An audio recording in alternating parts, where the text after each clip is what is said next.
Bea ay isinuli na ang kanilang engagement ring. But are they hoping? Ako ang hula ko is yes.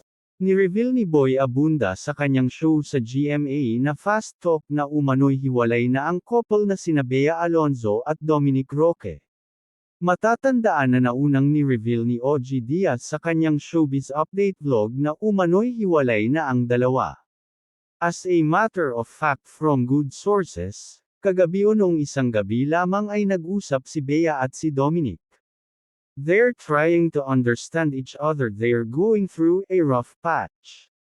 Magkakabalikan ba ito, magtatagumpay ba sa panunuyo si Dominic or sila ni Bea? We don't know. Wala pa ring makakasagot ng katanungan na yun. But my prayer is that, may God grant them what is best for them, kwento ni Boy Abunda. Sa naturang show ay kinumpirma mismo ni Boy na umano'y hiwalay na sina Bea at Dominic at naglabas siya ng saloobin tungkol sa mga haka-haka ng umano'y dahilan ng hiwalayan ng dalawa.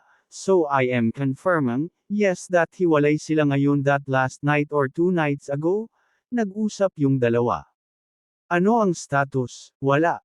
I think, kung tama ang aking source, si Bea ay isinauli ang kanilang engagement ring. But are they hoping? Ako ang hula ko is yes.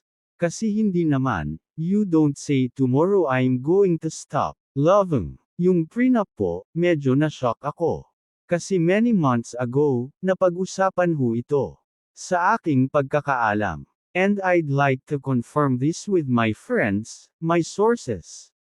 Because, with his being talked about, yung prenup po, ang nag-volunteer sa nanay ni Bea na okay ang prenup ay si Dominic. So I don't think that it is and it was an issue. Unless nabago po yung kwento. May mensahe rin sa Tito Boy tungkol sa nambabash kina Bea at Dominic, ito ang ayaw ko.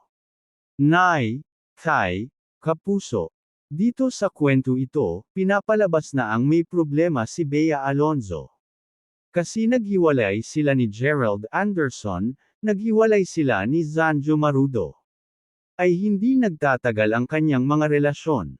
To me, napaka-judgmental po nun.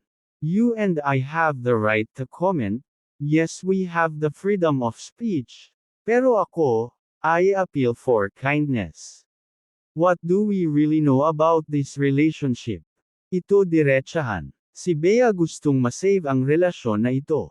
Si Bea wants this to work. Punta naman tayo kay Dominic na masakit ding pakinggan na walang pera, hindi mayaman, hindi sikat, hindi karapat-dapat kay Bea.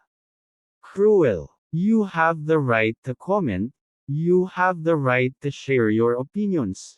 Pero sana'y this exercise prudence, caution and most important of all, kindness.